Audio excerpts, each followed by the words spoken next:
नमस्कार साथियों, सफलता की उड़ान YouTube चैनल पर आपका हार्दिक स्वागत अभिनंदन करता हूं। मैं आज आपको महाराणा कुंभा की कड़ी में आगे ले जाना चाहता हूं। इसमें हमने पिछले क्लास में देखा था कि महाराणा कुंभा ने मालवा के महमूद खिलजी को 1437 के सारंगपुर के युद्ध के अंदर पराजित किया था और विजय की स्मृति में उन्होंने विजय स्तंभ चित्तौड़ का निर्माण कराया था। फिर अपन ने बात की थी कि जो गुजरात का कुतुबुद्दीन है और मालवा का महमूद खिलजी दोनों मिलकर चंपानेर की संधि करते हैं 1456 और मिलकर महाराणा कुंभा को हराने की योजना बनाते हैं। कुतुबुद्दीन को समझाकर महमूद खिलजी को पुनः खदेड़ देता है महाराणा कुंभा। विजय स्तंभ के अपन ने बात की थी। विजय स्तंभ चित्तौड़ के अंदर है। मालवा विजय की स्मृति में इसका निर्माण कराया गया। कुंभा ने 1440 से 1448 में विष्णु भगवान को समर्पित होने के कारण इसे विष्णु स्तंभ, गरुड़ स्तंभ या गरुड़ ध्वज, हिंदू मूर्तिकला का विश्वकोश और मूर्तियों का अजायब घर कहा जाता है। कर्नल जेम्स टोड ने विजय स्तंभ को कुतुब मीनार जो दिल्ली में उससे भी श्रेष्ठ बताया और फर्ग्यूसन ने इसकी तुलना इटली के रोम में स्थित टार्जन टावर से की है।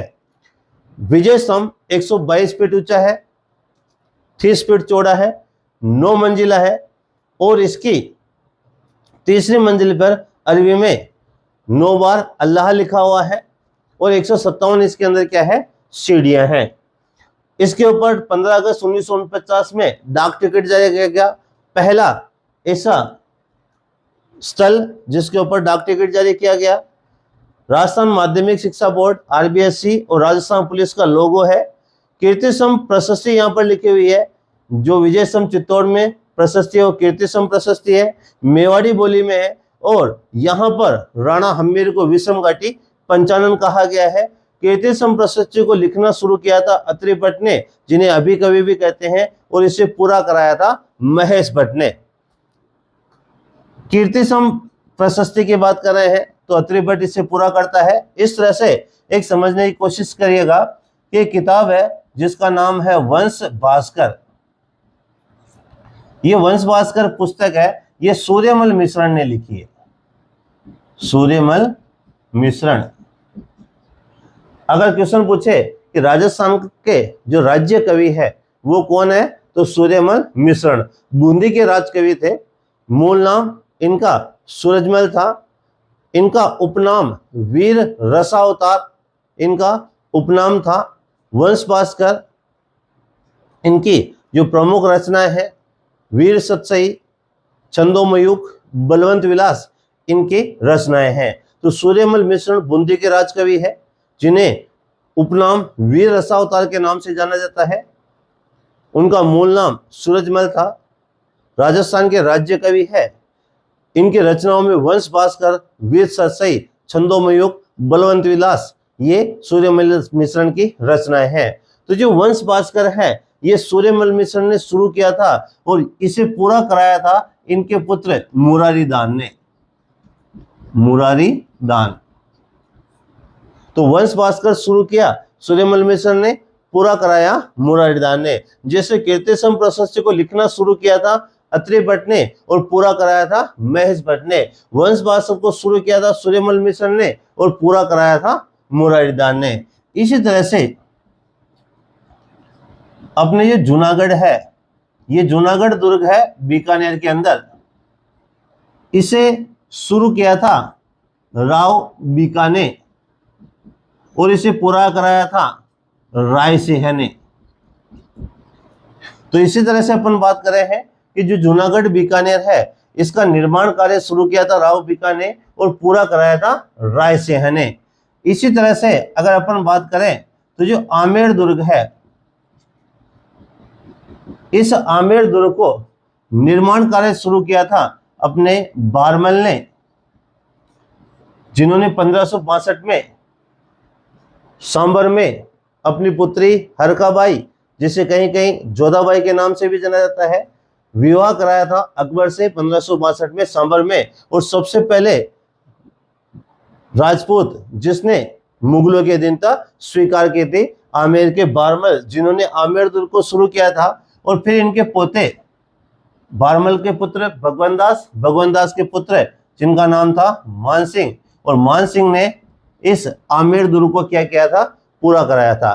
थोड़ा सा ध्यान रखिए कि कीर्ति स्तंभ प्रशस्ति को लिखना शुरू किया था अत्रि भट्ट ने और पूरा कराया था महेश भट्ट ने। इस तरह से वंश भास्कर जो पुस्तक है इसे सूर्यमल मिश्र ने लिखना शुरू किया था और पूरा कराया था मुरारी दास ने। जूनागढ़ बीकानेर को शुरू किया था राव बीका ने, पूरा कराया था राय सिंह ने। आमेर दुर्ग को शुरू किया था बारमल ने, पूरा कराया था मान सिंह ने। तो ये राय सिंह और मान सिंह अकबर के सेना नायक थे, इसीलिए जूनागढ़, बीकानेर और आमेर दुर्ग जो जयपुर, ये दोनों ऐसे दुर्ग हैं जो हिंदू और मुगल दोनों शैली के अंदर बने हुए हैं।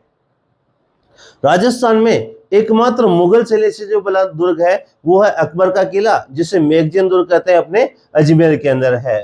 राजस्थान में एकमात्र यूरोपीय शैली में जो बना दुर्ग है वो है टोडगढ़ का किला, जो अपने अजमेर के अंदर है। अगर अपन बात करें कि जो विजय स्तंभ है वो विजय स्तंभ 9 मंजिला है, तो 9 मंजिला विजय स्तंभ है और 7 मंजिला कीर्ति स्तंभ, 7 मंजिला कीर्ति स्तंभ। ये कीर्ति स्तंभ अपने चित्तौड़ के अंदर है।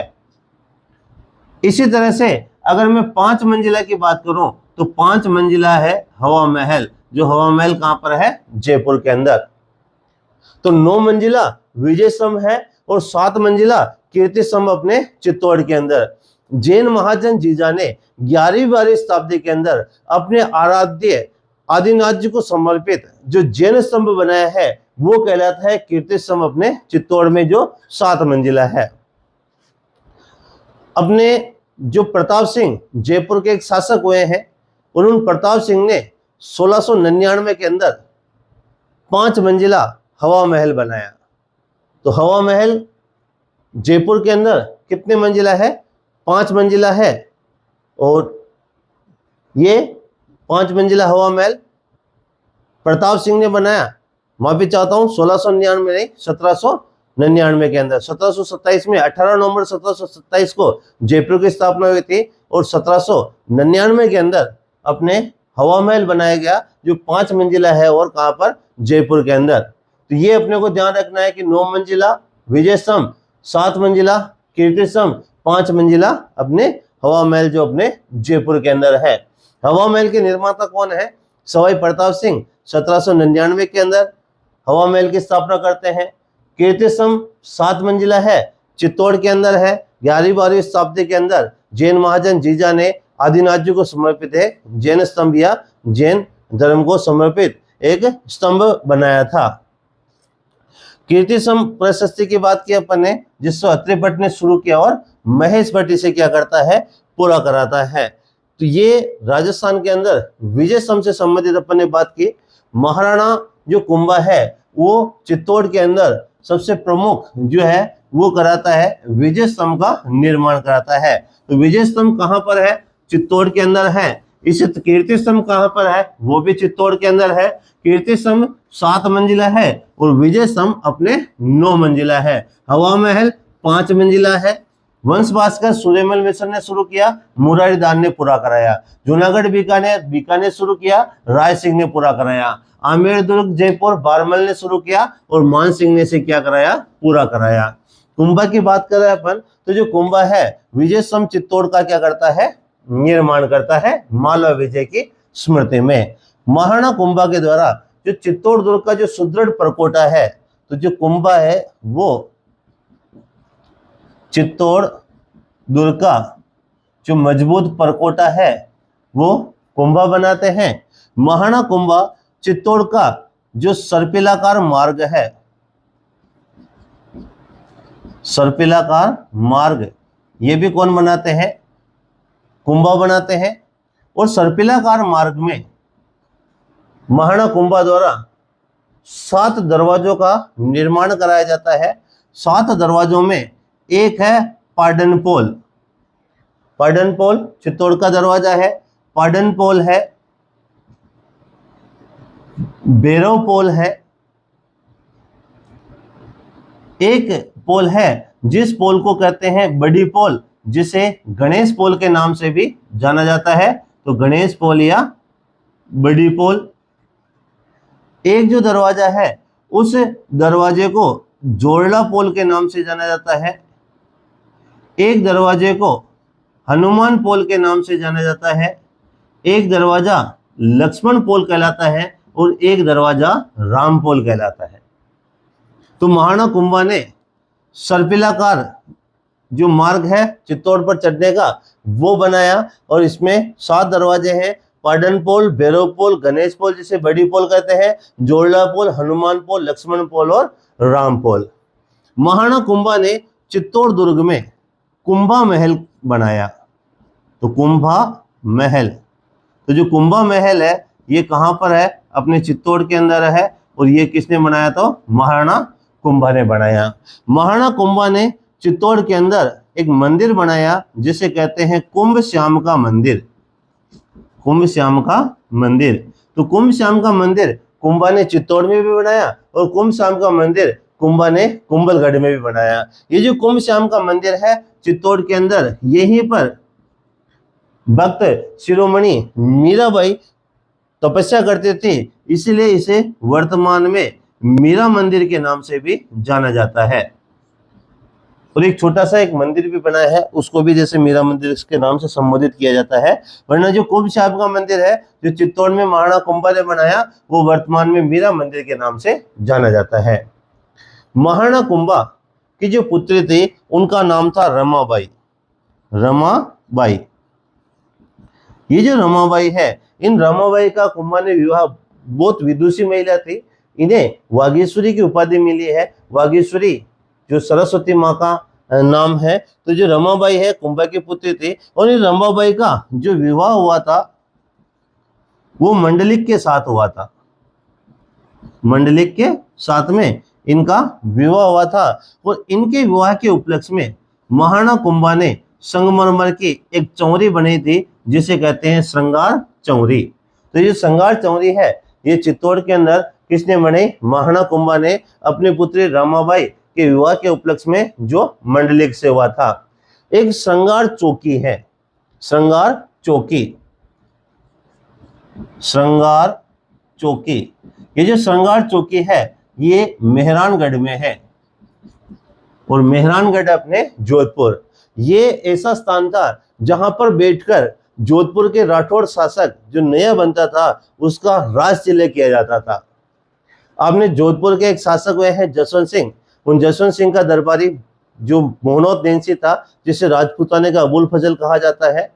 जसवंत सिंह का जो पुत्र था अजीत सिंह, उस अजीत सिंह को शासक बनाने के लिए दुर्गादास राठौड़ ने औरंगजेब के विरुद्ध अभियान चलाया था और दुर्गादास राठौड़ को मारवाड़ का उद्धारक कहा जाता है। वही जो जसवंत सिंह है उस जसवंत सिंह की मृत्यु के ऊपर औरंगजेब ने कहा था कि आज कुफ्र का दरवाजा टूट गया, आज एक धर्म विरोधी जो है वो खत्म हो गया था। तो उसे कहा कि आज कुफ्र का दरवाजा टूट गया। वो जसवंत सिंह के पिता गज सिंह का जो निधन है वो आगरा में हुआ था और उस आगरा में ही जसवंत सिंह का राज तिलक कर दिया जाता है। मगर एक परंपरा है मारवाड़ की कि श्रृंगार चौकी के ऊपर बिठाकर ही राजाओं का राज तिलक होता है। अतः जसवंत सिंह को श्रृंगार चौकी मेहरानगढ़ जोधपुर पर बिठाकर उनका राज तिलक किया गया। इसलिए राजपूताने में 2 बार राज तिलक कराने वाला शासक जसवंत सिंह था। तो राजपूताने में 2 बार राज तिलक कराने वाला जो शासक वो जसवंत सिंह। वापस देखते हैं महाराणा कुंभा ने चित्तौड़ के अंदर विजय स्तंभ बनाया, चित्तौड़ दुर्ग का सुदृढ़ परकोटा बनाया, सर्पिलाकार मार्ग बनाया जिसमें पाटन पोल, भैरव पोल, गणेश पोल, जोड़ला पोल, हनुमान पोल, लक्ष्मण पोल और राम पोल 7 दरवाजे हैं। कुंभा महल चित्तौड़ में बनाया, कुंभ श्याम का मंदिर चित्तौड़ में बनाया जो वर्तमान में मीरा मंदिर कहलाता है और रमाबाई के विवाह के उपलक्ष्य में जो मंडलिक से हुआ था श्रृंगार चौरी बनाई। श्रृंगार चौकी मेहरानगढ़ जोधपुर के अंदर है। अगर अपन द्वारों की बात करें तो नवलखा द्वार रणथंभौर सवाई माधोपुर का मुख्य दरवाजा कहलाता है। जयपोल मेहरानगढ़ जोधपुर का मुख्य दरवाजा कहलाता है। हल्ला पोल कुंभलगढ़ राजसमंद का मुख्य दरवाजा कहलाता है अपने। और जो नवलखा है वो सबसे महत्वपूर्ण है। तो नवलखा द्वार कहां पर? रणथंभौर सवाई माधोपुर के अंदर। अलई दरवाजा अपने जालोर दुर्ग का जो मुख्य दरवाजा है उसका नाम क्या है? अलई दरवाजा है। लोहिया दरवाजा लोहागढ़ भरतपुर का मुख्य दरवाजा है। लोहिया दरवाजा लोहागढ़ भरतपुर, लोहागढ़ भरतपुर, लोहिया दरवाजा, अलई दरवाजा जालोर का जो मुख्य दरवाजा है, अलई दरवाजा, हल्लापोल कुंभलगढ़ राजसमंद का मुख्य दरवाजा, जयपोल मेहरानगढ़ जोधपुर का मुख्य दरवाजा, अखेपोल सोनारगढ़ जैसलमेर का मुख्य दरवाजा, नवलखा द्वार रणथंभौर दुर्ग सवाई माधोपुर का मुख्य दरवाजा। 7 दरवाजे चित्तौड़ के अंदर पाडनपोल, भैरवपोल, गणेशपोल, जोड़लापोल, हनुमानपोल और लक्ष्मणपोल और रामपोल। अपने जो चित्तौड़ दुर्ग का परकोटा है वो बहुत ही सुदृढ़ है। इस तरह का जो परकोटा है वो 36 किलोमीटर का जो परकोटा है वो अपने कुंभलगढ़ राजसमंद में, इसलिए उसकी जो तुलना है वो चीन की दीवार से की जाती है। ये अपने चित्तौड़ के अंदर महाराणा कुंभा का जो स्थापत्य है उससे संबंधित अपन ने बात की है। अब अपन बात करेंगे कि जो महाराणा कुंभा है उस महाराणा कुंभा ने राजस्थान के अंदर सर्वश्रेष्ठ जो अरण्य और एरण श्रेणी का जो दुर्ग होता है, दुर्ग निर्माण की जो प्रसाद मंडन ने ग्रंथ लिखा। महाराणा कुंभा का एक प्रसिद्ध विद्वान था मंडन, जिस मंडन ने कुंभलगढ़ जो किला है उस कुंभलगढ़ किले का जो शिल्प कार्य है वो मंडन ने किया था। उस मंडन ने एक ग्रंथ लिखा है प्रासाद मंडन। उस प्रासाद मंडन में मंडन ने दुर्ग निर्माण की 10 श्रेणियां बताई है। प्राचीन शिल्प शास्त्र का एक प्रसिद्ध ग्रंथ है शुक्र नीति। उस शुक्र नीति में दुर्ग निर्माण की 9 श्रेणियां बताई गई है, जबकि चाणक्य ने अपनी रचना अर्थशास्त्र के अंदर दुर्ग निर्माण की 4 श्रेणियां बताई है। तो जो मंडन है वो मंडन कुंभलगढ़ का शिल्पी है। अपन बात कर रहे हैं कुंभलगढ़, और कुंभलगढ़ है अपने राजसमंद के अंदर। ये जो कुंभलगढ़ राजसमंद है, इस कुंभलगढ़ राजसमंद का जो निर्माता है वो महाराणा कुंभा है। तो इसका जो निर्माता है वो महाराणा कुंभा है। कुंभलगढ़ का निर्माण महाराणा कुंभा ने अपनी पत्नी कुंभल देवी की स्मृति में किया। कुंभल देवी की स्मृति में कुंभलगढ़ का निर्माण किया गया। कुंभलगढ़ को कुंभपुर भी कहते हैं, कुंभपुर। इसे कमलपीर भी कहते हैं, इसे मच्छेंद्र भी कहते हैं और इसे माहौर भी कहते हैं। तो कुंभपुर, कमलपीर, मच्छेंद्र और माहौर कुंभलगढ़ के उपनाम है। ये जो कुंभलगढ़ है, इस कुंभलगढ़ में कुंभा ने एक कुंभ श्याम का मंदिर बनाया। कुंभ श्याम का मंदिर।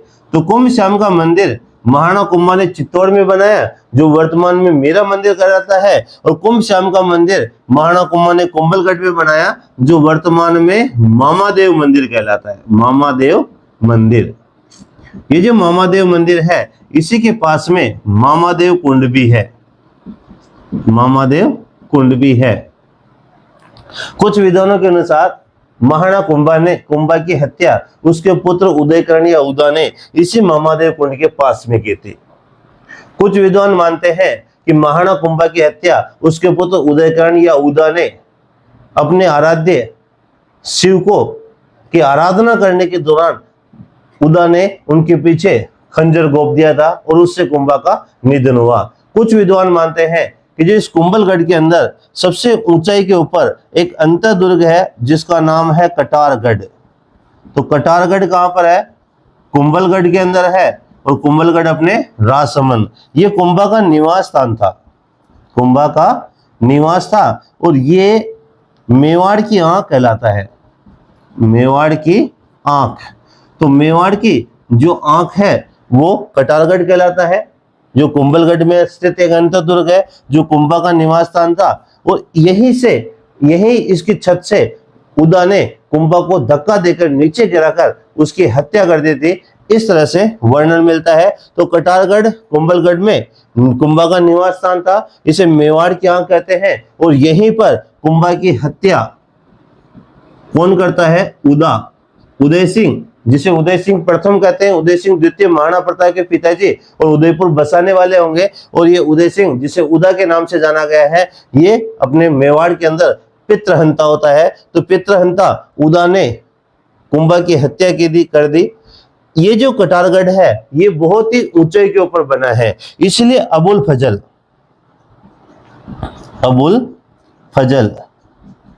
तो ये अबुल फजल है। इस अबुल फजल ने इस कटारगढ़ के लिए स्पेशली कटारगढ़ को देखा है, वरना कुंभलगढ़ के बारे में वर्णन मिलता है। अबुल फजल ने कहा कि ये इतनी बुलंदी पे बना है, ये इतनी बुलंदी पर बना है कि ऊपर देखने पर सिर की पगड़ी गिर जाती है।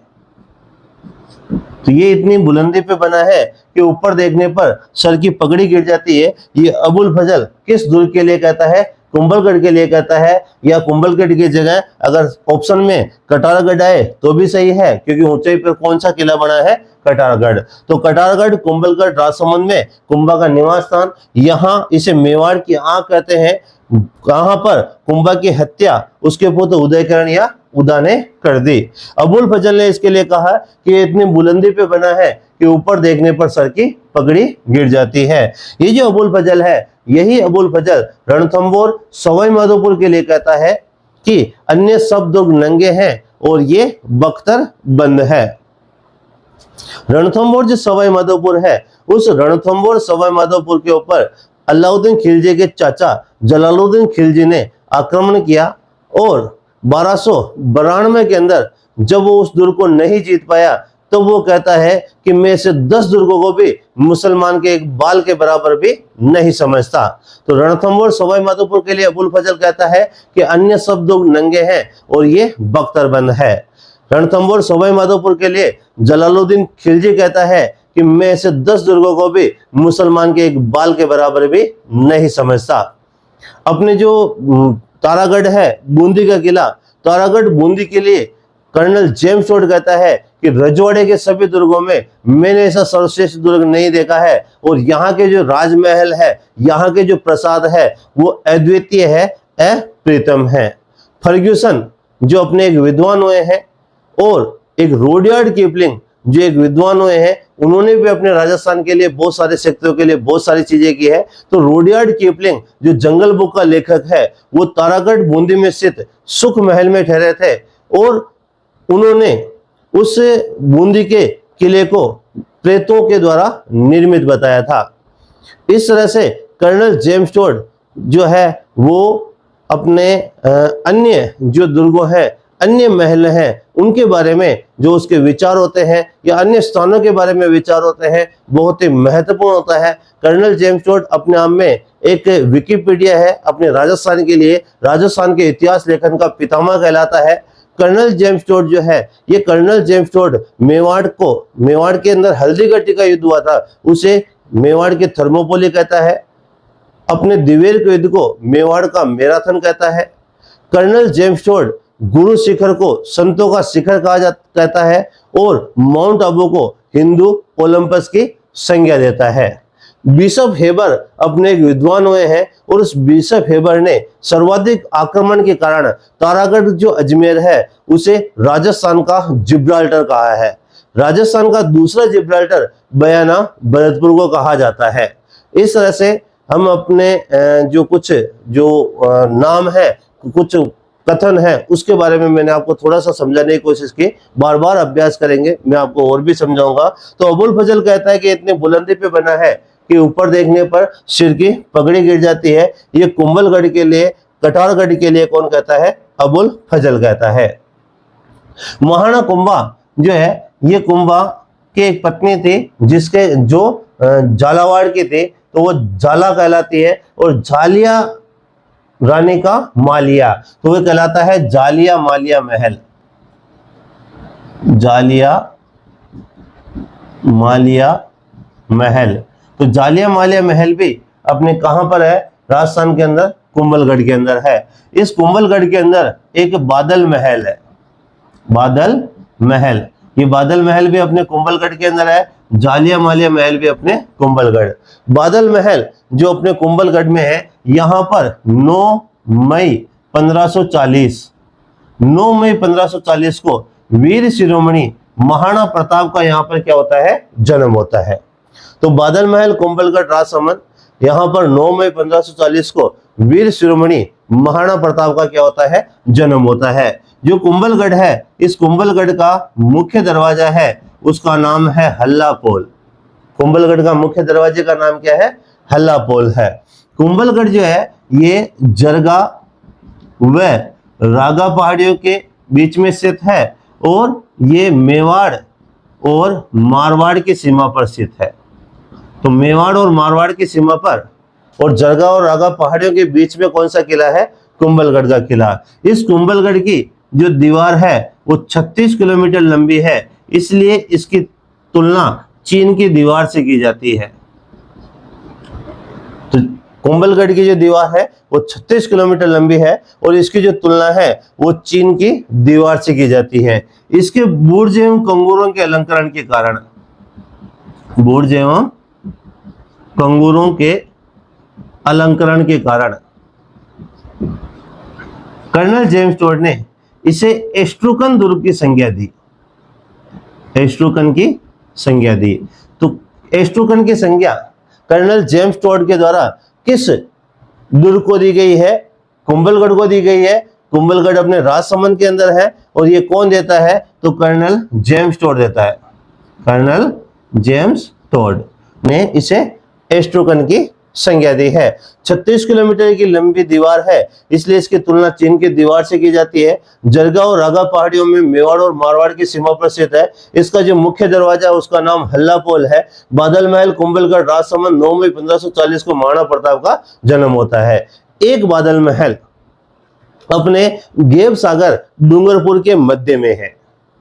एक बादल महल डाइलाब झील बांसवाड़ा के किनारे के ऊपर है। एक बादल महल तारागढ़ बूंदी में है जो भित्ति चित्रण के लिए प्रसिद्ध है। एक तारागढ़ रणथंभौर सवाई माधोपुर में है जो शिल्पकारी के लिए प्रसिद्ध है।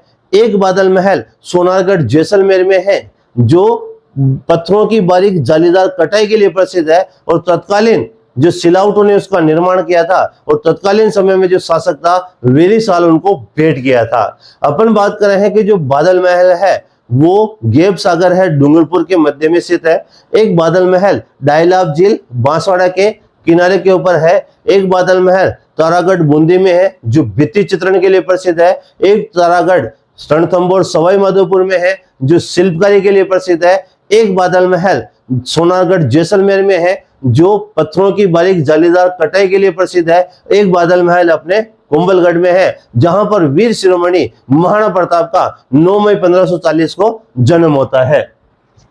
यहां पर जालिया रानी का मालिया, जिसे शॉर्ट में जालिया मालिया महल कहने लगे, स्थित है। अबुल फजल ने कहा कि इतने बुलंदे पे बना है कि ऊपर देखने पर सर की पगड़ी गिर जाती है। यहाँ पर कटारगढ़ है, कुंभलगढ़ का अंदर एक अंतर्दुर्ग है जो कुंभा का निवास स्थान था जिसे मेवाड़ की आंख कहते हैं और यहीं पर कुंभा कहते हैं उसके पुत्र उदयकरण या उदय ने कर दी। यहाँ पर कुंभ श्याम का मंदिर है जिसे मामादेव मंदिर कहते हैं और मामादेव कुंड भी यहीं स्थित है। मामादेव बरसात के लोक देवता है।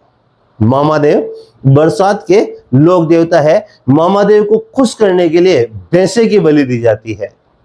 मामादेव को गांव का जो मुख्य रास्ता होता है उसके ऊपर लकड़ी के तोरण के रूप में इन्हें स्थापित किया जाता है। तो मामादेव की बात कर रहे हैं। मामादेव बरसात के लोक देवता, गांव के मुख्य रास्ते के ऊपर लकड़ी के तोरण के रूप में इन्हें स्थापित किया जाता है और इन्हें प्रसन्न करने के लिए भैंसे की बलि दी जाती है। बेरू जी, कुआं खोदने से पूर्व पूजा की जाती है बेरू जी की। तो हर एक कुएं के पास में बेरू जी का स्थान मिलेगा। इल्लू जी, जिन्हें अपन इल्लू जी भी कहते हैं, तो छेड़छाड़ वाले अनोखे जो लोक देवता है उनका नाम है इल्लू जी। कुआं खोदने से पूर्व बेरू जी की पूजा की जाती है और बरसात के जो लोक देवता है वो कौन है, मामादेव। कुंभलगढ़ को कुंभपुर, कमलपीर, मच्छेंद्र और माहौर भी कहते हैं और कुंभा ने इसका निर्माण अपनी पत्नी कुंभल देवी की स्मृति में किया। कुंभा इसका निर्माता है। कुंभलगढ़ के ऊपर आक्रमण किया था और आक्रमण करने वाला है अकबर। अकबर ने सबसे पहले हल्दी घाटी में, अकबर ने हल्दी घाटी, इस हल्दी घाटी में अकबर ने महाराणा प्रताप के साथ में युद्ध किया तो हल्दीघाटी का युद्ध होता है 1576। ये अकबर और महाराणा प्रताप के युद्धों की बात कर रहे हैं। तो हल्दीघाटी का युद्ध होता है 1576, महाराणा प्रताप और अकबर भिड़ते हैं। फिर इसके बाद में अकबर एक बहुत बड़ी सेना लेकर मानसिंह और आसफ खां आया था हल्दीघाटी के युद्ध में। फिर शाहबाज खां के नेतृत्व में एक बहुत बड़ी सेना लेकर 1578 के अंदर कुंभलगढ़ के ऊपर क्या करता है, अकबर आक्रमण करता है। तो कुंभलगढ़ का जो युद्ध होता है, ये कुंभलगढ़ का युद्ध होता है 1578 में। तो जो कौन जीता है, शाहबाज खां। शाहबाज खां कब जीता है, 1578, और इसको क्या कर देता है, दुर्ग को जीता। महाराणा प्रताप यहां से चावंड की ओर चले जाते हैं। तो विभिन्न युद्धों में केवल एक बार जीता गया, एक बार जीता गया। कौन जीता गया, कुंभलगढ़। किसने जीता, शाहबाज खां के नेतृत्व में अकबर की सेना ने। तो विभिन्न युद्धों में केवल एक बार जीता गया दुर्ग कौन सा है, कुंभलगढ़। शाहबाज खां के नेतृत्व में 1578 में जीता था और केवल एक बार जीता गया है। अगर अपन बात करें और इसके बाद में जो युद्ध हुआ था, उस युद्ध को कहते हैं दिवेर का युद्ध। दिवेर का युद्ध, और ये हुआ था 1582 के अंदर। तो महाराणा प्रताप और अकबर के मध्य तीन प्रमुख युद्ध प्रसिद्ध है। हल्दीघाटी का युद्ध 1576, कुंभलगढ़ का युद्ध 1578 और दिवेर का युद्ध 1582। दिवेर के युद्ध के अंदर महाराणा प्रताप की विजय होती है।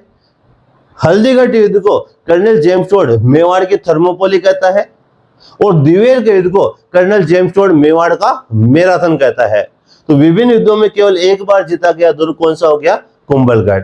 यही अपन समझते हैं कि राजस्थान के अंदर एकमात्र जो अजय दुर्ग है, राजस्थान का एकमात्र जो अजय दुर्ग है, इसका नाम है लोहागढ़। और ये लोहागढ़ है अपने भरतपुर के अंदर।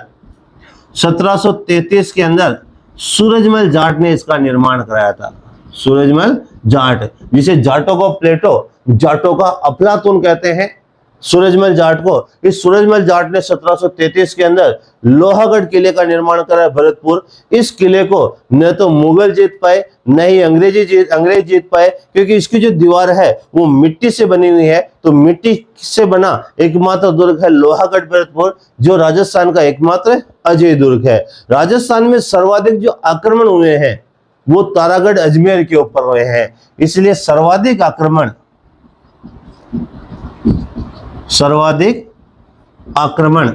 तो सर्वाधिक आक्रमण तारागढ़ अजमेर पर हुए हैं। इसलिए इसे बिशप हेबर ने राजस्थान का जिब्राल्टर कहा। बिशप हेबर ने इसे राजस्थान का जिब्राल्टर कहा। तो सर्वाधिक आक्रमण के कारण राजस्थान का जिब्राल्टर बिशप हेबर ने तारागढ़ अजमेर को कहा था। राजस्थान का दूसरा जिब्राल्टर बयाना भरतपुर को कहते हैं।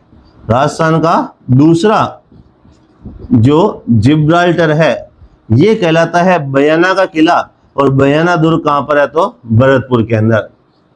तो बयाना भरतपुर दूसरा सर्वाधिक आक्रमण झेलने वाला जो किला है, जिसे बादशाह दुर्ग, अनगिनत कब्रों वाला दुर्ग, और राजस्थान का दूसरा जिब्राल्टर भी कहते हैं। विजय स्तंभ, राजस्थान का प्रथम विजय स्तंभ बयाना भरतपुर के अंदर समुद्रगुप्त ने बनाया था। तो राजस्थान में केवल एक बार जीता गया विभिन्न युद्धों में दुर्ग कौन सा है, कुंभलगढ़ राजसमंद। 1578 में शाहबाज खां के नेतृत्व में अकबर की सेना ने विजय किया था।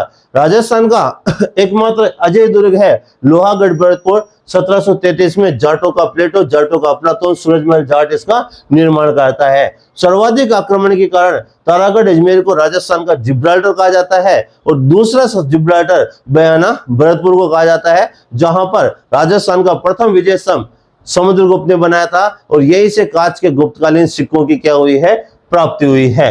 ये जो कुंभलगढ़ है, इस कुंभलगढ़ की जो सबसे प्रमुख विशेषता है उसकी बात करेंगे कि ये यूनेस्को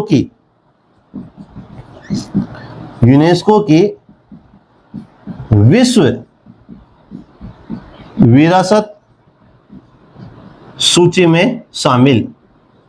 तो यूनेस्को की विश्व विरासत सूची के अंदर कौन सा किला शामिल है? कुंभलगढ़ का किला यूनेस्को की विश्व विरासत की सूची के अंदर शामिल है। अपन कुंभलगढ़ की बात कर रहे हैं क्योंकि कुंभलगढ़ का निर्माण किसने किया था? महाराणा कुंभा ने। कुंभलगढ़ राजस्थान का एक बहुत ही प्रसिद्ध दुर्ग है।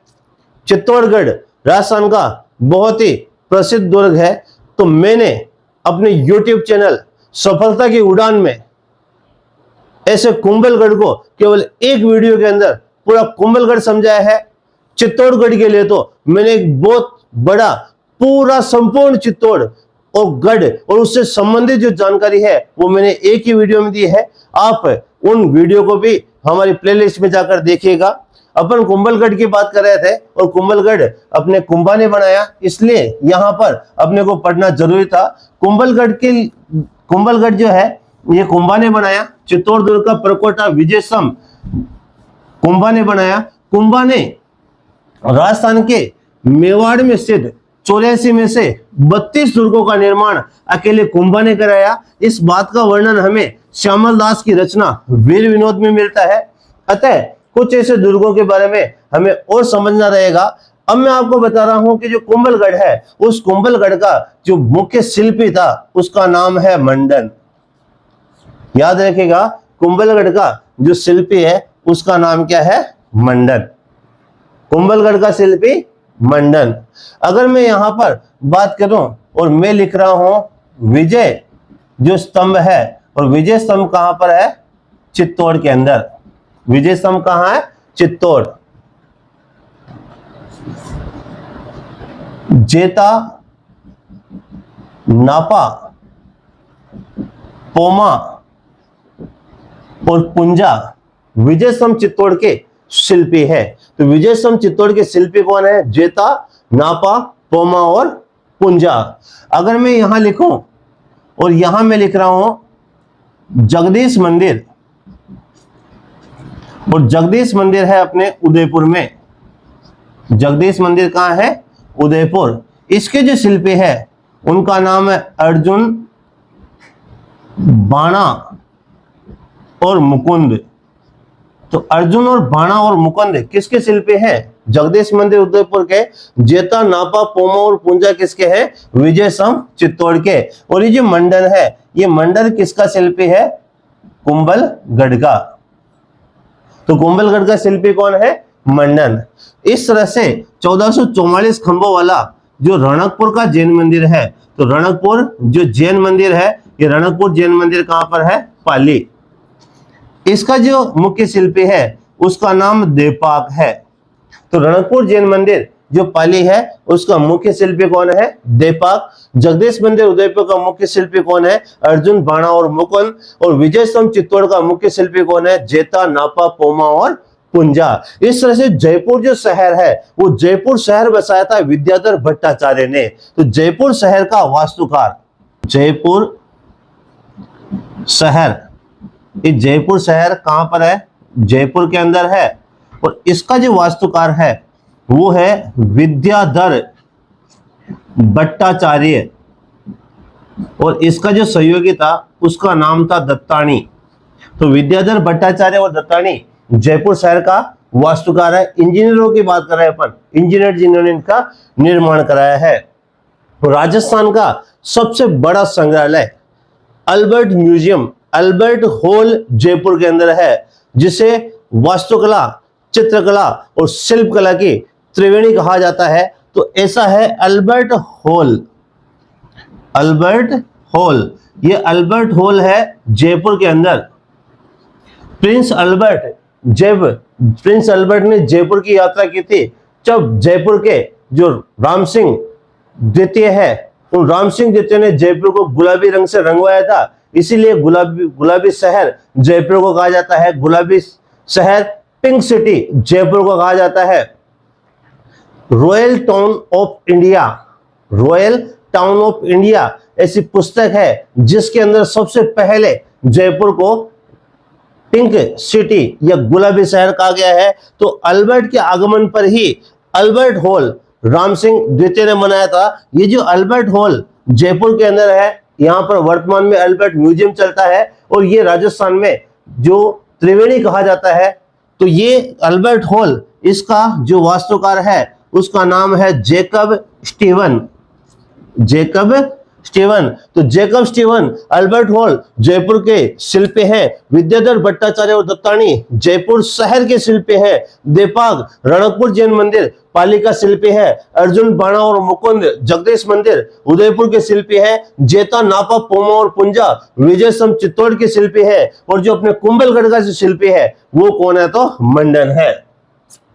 अब मैं बात कर रहा हूं कि जो कुंभलगढ़ है, इस कुंभलगढ़ को यूनेस्को, कुंभलगढ़ ने को यूनेस्को की सूची में शामिल किया गया है। अब जो यूनेस्को है, इस यूनेस्को का जो मुख्यालय है वो पेरिस फ्रांस के अंदर है। यूनेस्को जो है ये क्या करता है, विश्व के अंदर जो ऐतिहासिक धरोहरें होती है, जो प्राकृतिक धरोहरें होती है, या जो अमूर्त धरोहरें होती है, उन्हें संरक्षण करने का काम करता है। संयुक्त राष्ट्र संघ का एक संगठन है, उसकी एक ब्रांच है यूनेस्को। तो जो यूनेस्को है, ये यूनेस्को सबसे पहले यूनेस्को ने राजस्थान के अंदर केवलादेव अभ्यारण्य, केवलादेव अभ्यारण्य, ये जो केवलादेव अभ्यारण्य है ये अपने भरतपुर के अंदर है। केवलादेव अभ्यारण्य कहां पर है? भरतपुर के अंदर। केवलादेव महादेव शिव का मंदिर होने के कारण इन्हें केवलादेव कहा जाता है, और ये अभ्यारण्य है अपने भरतपुर के अंदर। केवलादेव अभ्यारण्य को पक्षियों का स्वर कहा जाता है। साइबेरियन क्रेन, सैनिक जांगिल, सुनहरी टिटरियां जिसे अपन स्थानीय भाषा में टिठोड़िया कहा जाता है, और सुनहरे रंग की जो तितलियां हैं वो अपने केवलादेव अभ्यारण्य भरतपुर की विशेषता है। केवलादेव अभ्यारण्य भरतपुर के अंदर एक ऐसा स्थान है जिसे पाइथन पॉइंट कहते हैं, जहां पर खुले रूप में अजगर अपने को देखने को मिलते हैं। राजस्थान के अंदर जो रामसर साइट होती है, जो नम भूमि के क्षेत्र होते हैं, उस नम भूमि के अंदर जो सर्वाधिक वेटलैंड या नम भूमि का क्षेत्र है वो अपने सांबर जयपुर भी है, और केवलादेव अभ्यारण्य के अंदर भी नम भूमि क्षेत्र पाया जाता है। यहाँ पर एक एचा घास पाई जाती है जिसके अंदर पक्षी बैठते हैं, और उस घास के अंदर फंसकर अपना जीवन समाप्त कर देते हैं, उसमें फंसकर मर जाते हैं। उसे पक्षियों का कब्रगाह कहा जाता है। तो ऐसा जो केवलादेव अभ्यारण्य है भरतपुर के अंदर, ये स्वर्णिम त्रिकोण जयपुर, दिल्ली और आगरा के बीच में आने वाला, उस कॉरिडोर में आने वाला जो अभ्यारण्य है केवलादेव अभ्यारण्य, राजस्थान का एक बहुत ही प्रसिद्ध अभ्यारण्य है। राष्ट्रीय जो अभ्यारण्य है उसके अंदर आता है। इस केवलादेव अभ्यारण्य को 1985 के अंदर यूनेस्को ने विश्व विरासत की सूची में शामिल किया है। यूनेस्को के द्वारा 2010 के अंदर जंतर मंतर, ये जंतर मंतर है जयपुर के अंदर। जंतर मंतर अपने जयपुर के अंदर, जयपुर के जंतर मंतर का निर्माण जय सिंह जी ने कराया था। ये मौसम और खगोल विज्ञान के ऊपर आधारित एक वेधशाला है। इसके अंदर सम्राट यंत्र, राम यंत्र, ये जो खगोल होता है उस खगोल से संबंधित ज्ञान, यानी कि ग्रह और नक्षत्रों की दूरी, उनका प्रभाव आदि जांचने और परखने के लिए एक वेधशाला बनाई गई है। उस वेधशाला को कहते हैं जंतर मंतर, जो अपने जयपुर के अंदर है। जय सिंह जी ने बनाए थे। जो जय सिंह है उन्होंने 5 जंतर मंतर बनाए थे। जय 3 मंदी बना, जय 3 मंदी बना। हमारे एक सर है, वो कहते हैं कि सर कुछ ट्रिकों का भी उपयोग कर लिया करो जिससे बच्चों को एक्स्ट्रा फायदा मिले। तो उसका भी मैं जैसे इसमें इन्वोल्यूशन करूंगा जिससे आपको और अच्छा समझ जाए। तो जय 3 मंदी बना, जय 3 मंदी बना का मतलब है कि जो जय जंतर मंतर है वो भारत के अंदर 5 जगह बनाए थे जय सिंह जी ने। जय का मतलब जयपुर, ये सबसे बड़ा जंतर मंतर है। उ का मतलब उज्जैन है, मैं से मथुरा, बी से दिल्ली और बना से बनारस। जयपुर सबसे बड़ा, उज्जैन, मथुरा दिल्ली में प्रथम, दिल्ली में प्रथम जंतर मंतर बना और बनारस। जय 3 मंदी बना, 3 का मतलब उ से उज्जैन, मैं से मथुरा, दी से दिल्ली और बना से बनारस। तो जय सिंह ने 5 जंतर मंतर बनाए। उनमें जो जंतर मंतर है जयपुर, इसे 2010 के अंदर यूनेस्को की विश्व विरासत की सूची के अंदर शामिल किया गया है। 18 नवंबर 1727 को सवाई जयसिंह ने जयपुर की स्थापना की थी। चौड़े रास्ते हैं, एक दूसरे से काटते हुए सड़कें हैं और इस तरह का एक परकोटे के बीच में जो गिरा हुआ शहर है जयपुर शहर, जिसे पूर्व का पेरिस भी कहा जाता है। पेरिस दुनिया का सबसे सुंदर शहर माना जाता है और उसी तरह का सुंदर शहर अपना जयपुर होने के कारण पूर्व का पेरिस, पन्ना एवं रत्न नगरी, गुलाबी शहर आदि किसके उपनाम है? जयपुर के उपनाम है। तो जंतर मंतर जयपुर को 2010 के अंदर यूनेस्को की विश्व विरासत की सूची में शामिल किया गया। फिर मैं बात कर रहा हूं राजस्थान के 6 दुर्गों को। राजस्थान के 6 दुर्गों को यूनेस्को की विश्व विरासत की सूची के अंदर शामिल किया गया है। इसमें मैं आपको ऐसे शब्द दे रहा हूं, चीकू, गाजर और मैं लिख रहा हूं आम। चीकू, गाजर, आम। ची से चित्तौड़गढ़, कू से कुंभलगढ़, गा से गागरोन, जैसे जैसलमेर का किला और कौन सा? सोनारगढ़, और रे से रणथंबोर, और आ से अपने को याद रखना है और वो है आमेर। विद्वानों, मेहरानगढ़ का किला यूनेस्को की विश्व विरासत की सूची में शामिल नहीं है। ये आप ध्यान रखिएगा क्योंकि क्वेश्चन मेहरानगढ़ का पूछा जाएगा, क्योंकि आदमी को लगेगा कि मेहरानगढ़ यूनेस्को की सूची में शामिल होगा, इतना भव्य जो किला है, मगर मेहरानगढ़ यूनेस्को की सूची में शामिल नहीं है। तो यूनेस्को के द्वारा 6 दुर्गों को यूनेस्को की विश्व विरासत की सूची में शामिल किया गया और यह शामिल किया गया था 2013 के अंदर। तो 2013 में 6 दुर्गों को यूनेस्को की विश्व विरासत की सूची में शामिल किया गया। चीकू, गाजर, आम, चित्तौड़गढ़, कुंभलगढ़, गागरोन, जैसे जैसलमेर का सोनारगढ़, र से रणथंबोर और आ से आमेर। मेहरानगढ़ इस सूची में शामिल नहीं है। फिर चौथा जो विशेषता है कि 2019 के अंदर मैंने बताया चौड़ा रास्ता जयपुर का जो परकोटा बना हुआ है उसे यूनेस्को की विश्व विरासत की सूची में शामिल किया गया। तो जो जयपुर जो शहर है, इस जयपुर शहर का जो परकोटा है उसे यूनेस्को की विश्व विरासत की सूची के अंदर क्या किया गया है? शामिल किया गया है। तो यूनेस्को जिसका मुख्यालय है पेरिस फ्रांस के अंदर, उस यूनेस्को क्या करता है? विश्व धरोहरों को सुरक्षित करने का काम करता है। विश्व धरोहरों को यूनेस्को की विश्व धरोहर की जो सूची है उसमें अगर शामिल हो जाते हैं तो उसके ऊपर उसके संरक्षण का कार्य और उसके डेवलपमेंट का जो कार्य है उसका पैसा, उसका बजट यूनेस्को के द्वारा दिया जाता है। तो राजस्थान के अंदर केवलादेव उद्यान भरतपुर 1985 के अंदर पहला स्थान जो यूनेस्को की विश्व विरासत की सूची में शामिल होता है। जंतर मंतर जयपुर को 2010 के अंदर यूनेस्को की विश्व विरासत की सूची में शामिल किया जाता है। जंतर मंतर विश्व में अपने भारत में 5 बनाए गए हैं। जयपुर सबसे बड़ा जंतर मंतर, उसे उज्जैन, मैं से मथुरा, दी से दिल्ली प्रथम जंतर मंतर और बना से बनारस। राजस्थान के 6 पहाड़ी दुर्गों को 2013 के अंदर यूनेस्को की विश्व विरासत की सूची में शामिल किया गया है, जिसमें अपन बात करेंगे चीकू, गाजर, आम। ची से चित्तौड़गढ़, कू से कुंभलगढ़, गा से गागरोन, जैसे जैसलमेर का सोनारगढ़, र से रणथंबोर और आम से आमेर। मेहरानगढ़ शामिल नहीं है। 2019 के अंदर जयपुर शहर का जो परकोटा है उसे भी यूनेस्को की विश्व विरासत की सूची के अंदर शामिल किया गया है। अगर अपन बात करें तो राजस्थान के अंदर जो कालबेलिया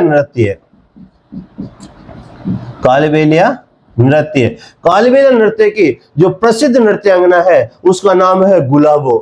तो गुलाबो का संबंध किससे है? कालबेलिया नृत्य से। इस कालबेलिया नृत्य को यूनेस्को के द्वारा अमूर्त सूची में शामिल किया गया है। किस सूची में शामिल किया गया है?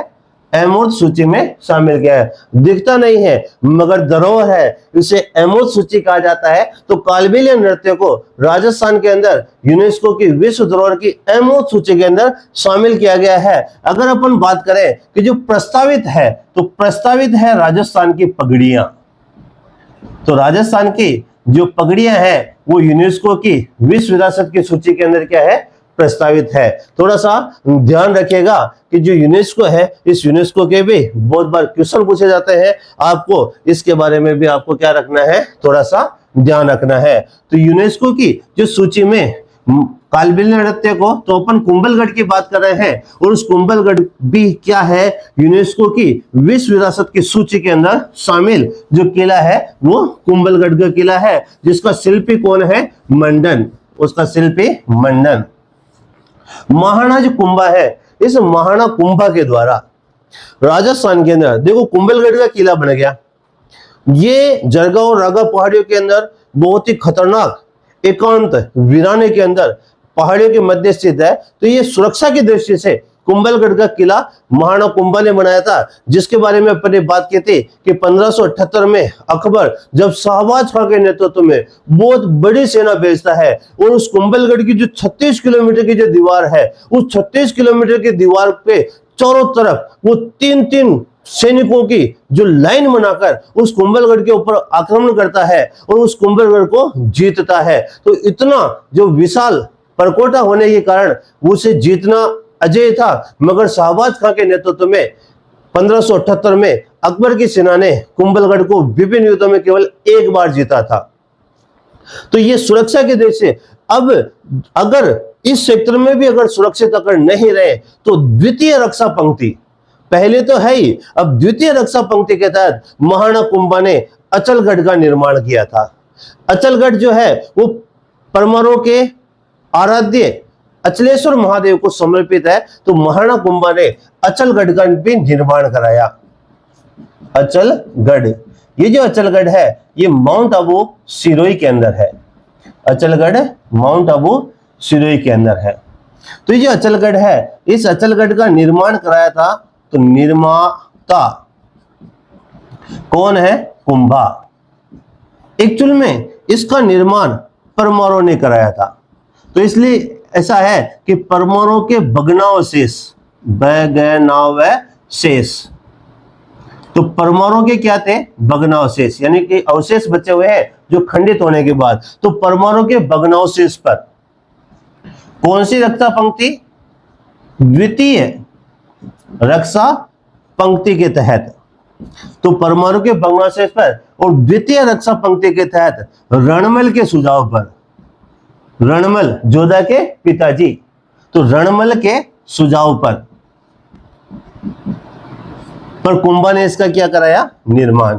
तो निर्माता कुंभा परमाणु के भग्नावशेष पर द्वितीय रक्षा पंक्ति के तहत और रणमल के सुझाव पर कुंभा ने अचलगढ़ किले का क्या कराया, निर्माण कराया। अचलगढ़ कहां पर है, माउंट आबू सिरोही। इन परमाणु के आराध्य जो देव है उनका नाम है अचलेश्वर महादेव। तो जो अचलेश्वर महादेव है ये परमाणु के आराध्य है, परमाणु के आराध्य अचलेश्वर महादेव है। इनके नाम पर इसका नाम क्या पड़ा, अचलगढ़। अचलेश्वर महादेव क्यों पड़ा, क्योंकि भगवान शिव ने जब धरती के ऊपर पैर रखा और उस पैर के अंगूठे से इस धरती के अंदर पाताल लोक तक का एक खड्डा हो गया, जिसे ब्रह्मखड्ड स्थित कहते, ब्रह्मखड्ड कहते हैं, ब्रह्मखड्ड। और ये क्यों बना, भगवान शिव के अंगूठे से। तो भगवान शिव के अंगूठे से यहां पर क्या बना, ब्रह्मखड्ड बना, और उस ब्रह्मखड्ड को ही अचलेश्वर महादेव कहते हैं। वैसे अगर शिवलिंग होता है तो अपन उसे दूसरी जगह ले जा सकते हैं, मगर यहाँ पर तो खड्डा है इसलिए इसे दूसरी जगह नहीं ले जा सकते, इसलिए इसका नाम क्या हो गया, अचलेश्वर। तो अचलेश्वर महादेव के जो महादेव जो परमाणु के आराध्य है, यहाँ अचलेश्वर क्यों कहते हैं, क्योंकि भगवान शिव के अंगूठे के रूप में यहाँ पर क्या है, ब्रह्मखड्ड स्थित है। गुजरात का जो शासक था वो था महमूद बेगड़ा, महमूद बेगड़ा। और महमूद बेगड़ा कहां का, गुजरात का। तो जो गुजरात का महमूद बेगड़ा है उसने इसके ऊपर आक्रमण किया था और यहाँ की मूर्तियों को तुड़वाया था। मूर्तियों को क्या कराया? तुड़ाया था। जब ये यहाँ पर मूर्तियां तुड़ा रहा था तब बड़ी मधुमक्खी होती है जिसे अपन भंवर माता कहते हैं। भंवर माता, तो भंवर माता बड़ी मधुमक्खियां होती है, उनको भंवर माता कहते हैं। तो इस भंवर माता ने इस महमूद बेगड़ा की सेना को यहां से भगा दिया था, इसलिए इसका उपनाम भंवरा थल है। अचलगढ़ का उपनाम क्या है? भंवरा थल। तो भंवरा थल किसे कहते हैं? अचलगढ़ को कहा जाता है। माउंट आबू सिरोही के अंदर अचलगढ़, निर्माता कुंभा, उपनाम भंवराथल, परमाणु के भग्नावशेष पर द्वितीय रक्षा पंक्ति के तहत रणमल के सुझाव पर इसका निर्माण कुंभा ने कराया। अचलेश्वर महादेव के नाम पर इसका नाम अचलगढ़ पड़ा। अचलेश्वर महादेव परमाणु के आराध्य देव है और यहाँ भगवान शिव के अंगूठे के रूप में ब्रह्मखंड स्थित है। गुजरात का जो महमूद बेगड़ा है उसने यहाँ की मूर्तियों को खंडित किया था और उसी को भंवर माता ने यहाँ से भगाया था, इसलिए इसका नाम क्या पड़ गया? भंवराथल पड़ गया। अचलगढ़ जो है, इस अचलगढ़ में मंदाकिनी कुंड स्थित है। तो मंदाकिनी कुंड कहां पर है? अचलगढ़ के अंदर। मंदाकिनी मंदिर बिजोलिया में है। मंदाकिनी, तो मंदाकिनी मंदिर कहां है? बिजोलिया के अंदर। और मंदाकिनी जो कुंड है वो कहां पर है? तो अचलगढ़ के अंदर। जो बिजोलिया है, इस बिजोलिया का प्राचीन नाम था विजयापल्ली। बिजोलिया का प्राचीन नाम क्या है? विजयापल्ली। बिजोलिया पूरे भारत का सबसे बड़ा अहिंसात्मक किसान आंदोलन के लिए प्रसिद्ध है। जो यहाँ के धाकड़ जाति के जो किसान थे, उन धाकड़ जाति के किसानों ने 1897 से 1941 तक कुल 44 वर्षों तक यहाँ पर खतरनाक एक किसान आंदोलन चलाया और अहिंसात्मक किसान आंदोलन था, इसलिए बिजोलिया क्या है? प्रसिद्ध है, जिसका प्राचीन नाम क्या था? विजयापल्ली। साधु सीताराम दास पहले इसका नेतृत्व करते हैं, उसके बाद विजय सिंह पथिक बिजोलिया किसान आंदोलन का नेतृत्व करता है। तो इसी बिजोलिया के अंदर मंदाकिनी मंदिर है और मंदाकिनी कुंड कहां पर है? अपने अचलगढ़ के अंदर। ये जो अचलगढ़ है, इस अचलगढ़ 1380 मीटर की ऊंचाई पर स्थित है। तो अचलगढ़ कितनी ऊंचाई पर स्थित है? 1380 मीटर की ऊंचाई पर। और ये जो अरावली है, ये अरावली की 5वीं सबसे ऊंची चोटी है। तो अरावली की 5वीं सबसे ऊंची चोटी अचलगढ़ 1380 मीटर की ऊंचाई पर कौन सा किला है? अचलगढ़ का किला। अचलगढ़ कहां पर है? तो माउंट आबू सिरोही के अंदर। अपने जो अरावली पर्वतमाला है, ये अरावली पर्वतमाला गोंडवाना लैंड का अवशेष है और ये अवशिष्ट पर्वतमाला है। अवशिष्ट का मतलब धीरे धीरे अरावली पर्वतमाला क्या हो रही है? खत्म हो रही है। पहले सबसे जो ऊंची चोटी थी उसका नाम था गुरु शिखर। गुरु शिखर, ये गुरु शिखर है माउंट आबू के अंदर। और माउंट आबू कहां पर है? सिरोही के अंदर। ये जो गुरु शिखर है ये 1727 मीटर थी, वर्तमान में 1722 मीटर हो गई, क्योंकि ये क्या हो रही है? कम हो रही है। तो पहले 1727 आता था, अब 1722 मीटर आता है। दूसरी जो सबसे ऊंची चोटी है वो है शेर, और ये शेर भी माउंट आबू सिरोही के अंदर है और ये 1597 मीटर है। तो अरावली जो एक गोंडवाना लैंड का अवशेष है, जो अरावली पर्वत, राजस्थान के अंदर 4 भौतिक विभाग है। पश्चिमी मरुस्थल, मध्यवर्ती अरावली, पूर्वी मैदानी भाग और दक्षिणी पूर्वी पठारी भाग। तो अरावली और दक्षिणी पूर्वी पठारी भाग गोंडवाना लैंड का अवशेष है और जो पश्चिमी मरुस्थल है और मैदानी भाग है ये 33 महासागर का अवशेष है। राजस्थान के अंदर, एक बार सुनना मेरी बात को, राजस्थान में 4 भौतिक विभाग है। राजस्थान में 5 जलवायु प्रदेश है। राजस्थान के अंदर 10 कृषि जलवायु क्षेत्र है। राजस्थान के अंदर 13 वन मंडल है। राजस्थान के अंदर 5 जंतुआलय है। राजस्थान के अंदर 5 जैविक पार्क है। राजस्थान के अंदर 7 मृगवन है। राजस्थान में 33 आखेड़ निषेध क्षेत्र है। राजस्थान के अंदर 36 कंजर्वेशन रिजर्व है। और अपन बात करेंगे राजस्थान के अंदर 27 अभ्यारण्य है। राजस्थान के अंदर 5 टाइगर प्रोजेक्ट या बाघ परियोजनाएं हैं। तो जो शेर है वो सिरोही के अंदर है और 1597 मीटर ऊंचाई के ऊपर है। तीसरी जो सबसे ऊंची चोटी है वो है देलवाड़ा, और देलवाड़ा है माउंट आबू, ये अपने सिरोही के अंदर। तो देलवाड़ा कहां पर है? माउंट आबू सिरोही के अंदर, और ये 1442 मीटर है, 1442 मीटर। तो देलवाड़ा कहां पर है? माउंट आबू सिरोही के अंदर, और कितनी ऊंचाई है? 1442। तो अरावली पर्वतमाला गोंडवाना का हिस्सा है। ये कैसी पर्वतमाला है? अवशिष्ट पर्वतमाला है। इसलिए सबसे ऊंची है गुरु शिखर, कहां पर? माउंट आबू सिरोही के अंदर। पहले 1727 से अब 1722 मीटर। दूसरी ऊंची चोटी है शेर सिरोही 1597 में। तीसरी ऊंची चोटी है देलवाड़ा माउंट आबू सिरोही 1442, और 1431 मीटर है जरगा। तो चौथी सबसे ऊंची चोटी है जरगा, और जरगा कहां पर है? उदयपुर के अंदर। जरगा कहां पर है? उदयपुर के अंदर, और कितनी है? 1431 मीटर। और पांचवी सबसे ऊंची चोटी है 1380 मीटर। कौन सी है? तो अचलगढ़ माउंट आबू सिरोही के अंदर। अगर अपन बात करें ये उत्तरी अरावली की जो सबसे ऊंची चोटी है वो है रघुनाथगढ़। रघुनाथगढ़, ये रघुनाथगढ़ अपने शिखर के अंदर है, और रघुनाथगढ़ जो शिखर है वो 1055 मीटर है। और अगर मध्य अरावली की बात करें तो वो है तारागढ़, और तारागढ़ अजमेर। तारागढ़ अजमेर के अंदर मध्य अरावली की सबसे ऊंची चोटी है और 873 मीटर। तो मैं आपको बता रहा हूं कि अचलगढ़ माउंट आबू सिरोही राजस्थान की 5वीं सबसे ऊंची चोटी पर स्थित है।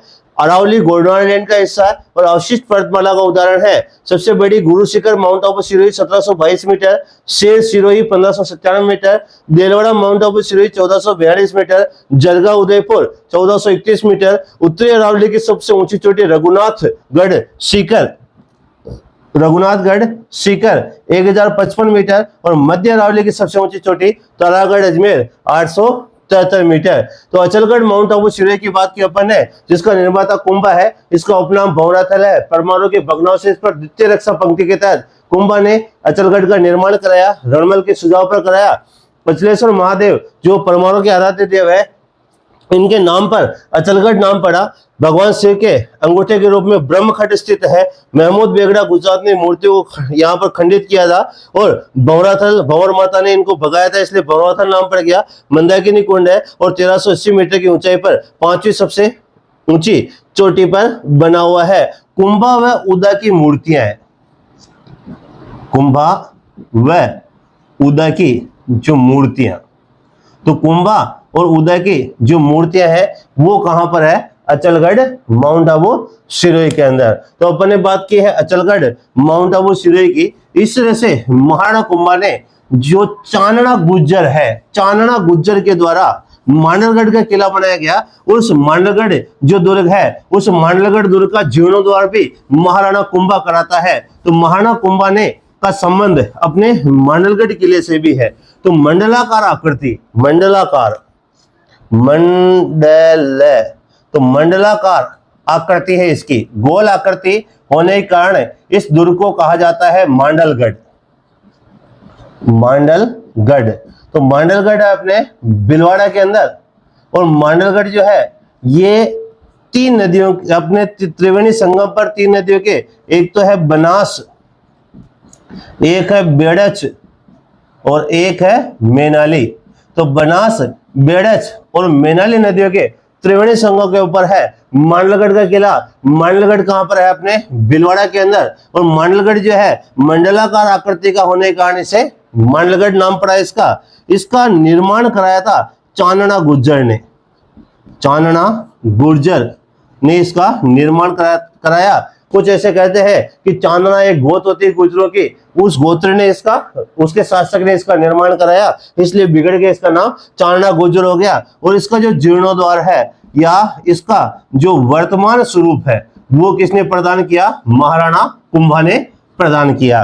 तो मांडलगढ़ चांदना गुजर ने बनाया और जीर्णोद्वार महाराणा कुंभा ने कराया। ये जो मांडलगढ़ है, इस मांडलगढ़ की जो मुख्य विशेषता है कि राणा सांगा और बाबर के मध्य खानवा का युद्ध होता है। 17 मार्च 1527 को खानवा का भयंकर युद्ध होता है। उस युद्ध के अंदर एक खनखनाता हुआ तीर राणा सांगा की आंख में लगता है। राणा सांगा मूर्छित हो जाता है। मूर्छित अवस्था में उसके जो कुछ राजपूत सरदार है उस राणा सांगा को युद्ध भूमि से बाहर ले जाते हैं। उन्हें बसवा दौसा ले जाया जाता है जहां पर राणा सांगा का स्मारक है। फिर उन्हें कालपी एमपी में ले जाया जाता है जहां राणा सांगा का निधन होता है। और कहते हैं कि राजपूत सरदारों ने उनको जहर दे दिया था, क्योंकि उनको जब होश आया था वो पुनः युद्ध की हट करने लग गए, पुनः युद्ध लड़ने के लिए पातुर हो गए थे। इसलिए इस तरह की भी बात प्रचलित है। राणा सांगा को फिर मेवाड़ के नियरेस्ट सबसे पास में मांडलगढ़ में लाया गया और वहीं पर उनका दाह संस्कार करके वहीं पर उनकी छतरी बनाई गई। तो राणा सांगा की जो छतरी है, सांगा की छतरी, ये सांगा की छतरी कहां पर है? तो अपने मांडलगढ़ के अंदर। मैंने आपको बताया बप्पा रावल और कुंभा की छतरी नागदा उदयपुर के अंदर, राणा सांगा की छतरी मांडलगढ़ के अंदर, उदय सिंह की छतरी गोगोंदा उदयपुर में, महाराणा प्रताप की छतरी बांडोली चावंड अपने सलूम्बर के अंदर जो पहले राजसमंद के अंदर था, और अमर सिंह और उसके बाद के सिसोदिया शासकों की छतरी गंगकुंड आहड़ उदयपुर के अंदर, जोधपुर के राठौड़ों की छतरियां मंडोर जोधपुर के अंदर, बीकानेर के राठौड़ों की छतरियां देवीगुंड सागर बीकानेर, जैसलमेर के बाटी शासकों की छतरियां बड़ाबाग जैसलमेर, कोटा के हाड़ा शासकों की छतरियां क्षारबाग कोटा, बूंदी के हाड़ा शासकों की छतरियां केसरबाग बूंदी के अंदर स्थित है। ये अपने कुछ छतरियों में सबसे प्रसिद्ध जो 84 खंभों की छतरी है वो बूंदी के अंदर अनिरुद्ध ने अपने पालक देवतापय की स्मृति पर बनाई। 80 खंभों की जो छतरी है वो अपने अलवर के अंदर है। विनय सिंह ने अपने पिता बख्तावर सिंह और माता मूसी महारानी की याद में बनाई, इसलिए उसे मूसी महारानी की छतरी भी कहते हैं।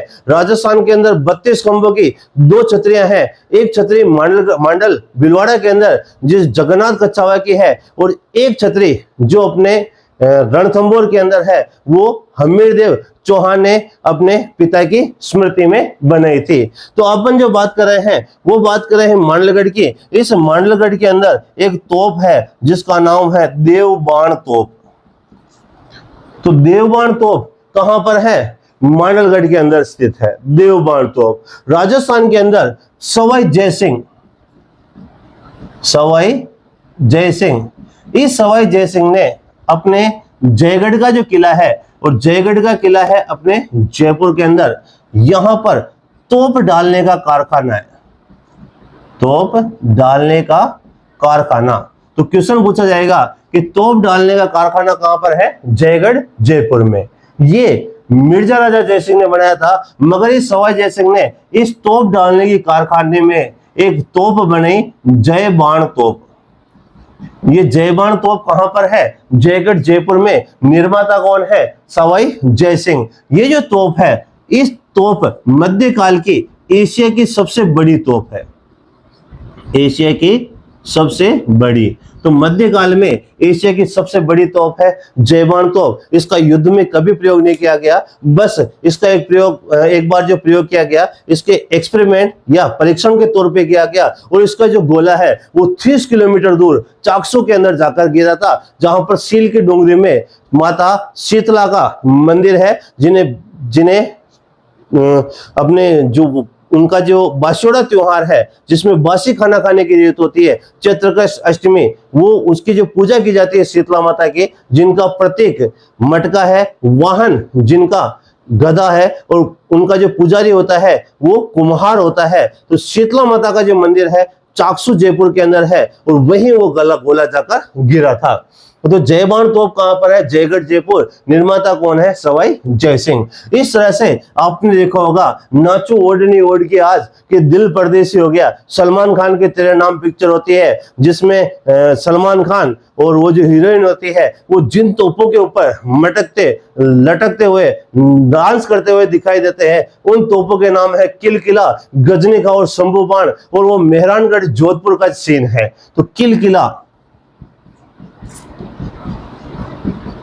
गजनी खां, किल किला, गजनी खां और शंभू बाण, किल किला, गजनी खां और शंभू बाण, ये जो तोपें हैं ये अपने मेहरानगढ़ के अंदर है। मेहरानगढ़, और मेहरानगढ़ कहां पर है? अपने जोधपुर के अंदर। तो किलकिला, गजनी खां और शंभू बाण तोपे मेहरानगढ़ जोधपुर के अंदर है। मध्यकाल में एशिया की सबसे बड़ी तोप जयबान तोप जयगढ़ जयपुर के अंदर है, जो सवाई जय सिंह ने बनाई थी। इस तरह से अगर अपन और तोपों की बात करें तो एक तोप है जिसका नाम है नवलवान तोप।